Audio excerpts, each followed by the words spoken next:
राम मंदिर बन रही है और मेरे पैगंबर का मंदिर बन रहा है, मेरे पूर्वज का मंदिर बन रहा है। राम के बारे में भला बुरा कह करके हमारे समाज को इकट्ठा करना चाहते थे। मुसलमानों को बेवकूफ़ बनाया गया। लंबे समय तक चले मंदिर मस्जिद विवाद के बाद अयोध्या की ये तस्वीर बहुत सुखद है।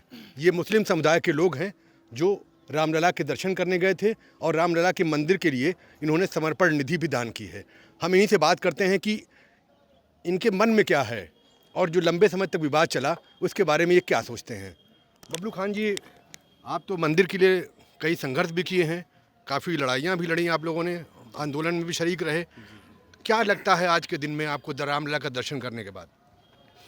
रामलला का दर्शन करने के बाद अब तो यही लगता है कि मैं रामलला का जो दर्शन कर रहा हूँ ये हमारे पूर्वज हैं, हम सब राम के ही वंशज हैं। और रामलला का दर्शन करने के बाद ये एहसास हो रहा था कि वास्तव में काश ये फैसले के माध्यम से या आपसी सहमति के माध्यम से इतना विलम्ब ना हुआ होता तो हमारी देश सोने की चिड़िया थी और सोने की चिड़िया है। और पहले ही देश में इतना विकास हो जाता कि शायद हमारे बुजुर्ग जो दिन नहीं देख पाए वो भी जो हम लोग आने वाला दिन देखेंगे, हमारे पुरखे भी वो दिन देख सकते।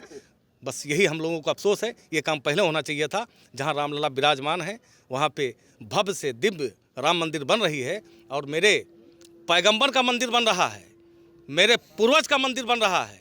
इसलिए यहाँ दिल में बहुत सुकून महसूस होता है, जैसे लगता है कि वाकई में देश आबाद हो चुका है। मंदिर के लिए दान देने के बाद आप लोगों ने दुआ भी मांगी, ये दुआ किस चीज़ के लिए थी? दुआ उनके लिए मांगा गया जैसे कांग्रेस या समाजवादी या कई ऐसे दल हैं जो राम के नाम पर नफरत फैला करके हमारे समाज से ओंट लिया और उसके बाद आज भी वो राम के बारे में भला बुरा कह करके हमारे समाज को इकट्ठा करना चाहते थे।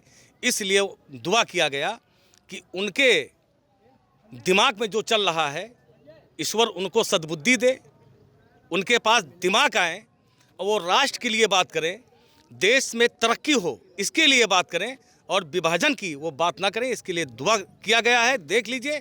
और दुआ ये भी किया गया है कि अब तो वो ख़त्म भी हो चुके हैं, कब्रिस्तान में पैर रख करके उसके बाद भी वो राजनीति करते हैं, हिंदू मुस्लिम बंटवारा की करते हैं, बंटवारा की बात करते हैं और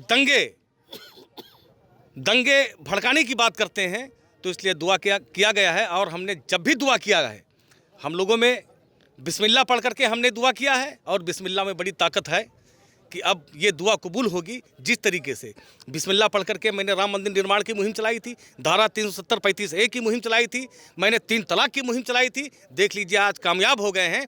तो आज मैंने बिस्मिल्लाह पढ़ करके उनके लिए भी दुआ कर दिया है कि अब वो अगर ठीक बोलेंगे तो कामयाब हो जाएंगे, अगर वो गलत बोलेंगे तो अब तो वो बर्बाद ही हैं, ख़त्म हो जाएंगे। हमारे साथ कुछ और लोग हैं, आप भी हैं, क्या नाम है आपका? नजमुल हसन।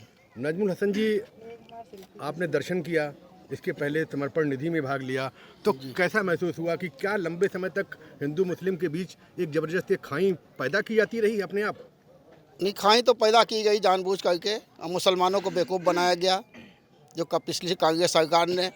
उसके बाद में मुलायम मायावती ने जो जाल खेला, जो हिंदू मुसलमानों का खून बहा नाजायज़, ये कोई धर्म इसकी इजाज़त नहीं देता किसी का खून नाजायज़ बहे।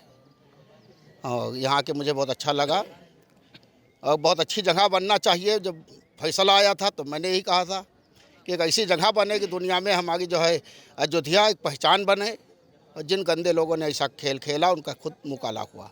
बस मुझे यही कहना है। देखिए, अयोध्या में जो लंबे समय तक विवाद चला, उस विवाद को लेकर के यहाँ के मुस्लिम समुदाय के लोग क्या सोचते हैं? इनका साफ तौर पे मानना है कि जो कुछ भी हुआ चंद ऐसे लोगों की वजह से हुआ जिन्होंने नफ़रत में अपना फ़ायदा देखा।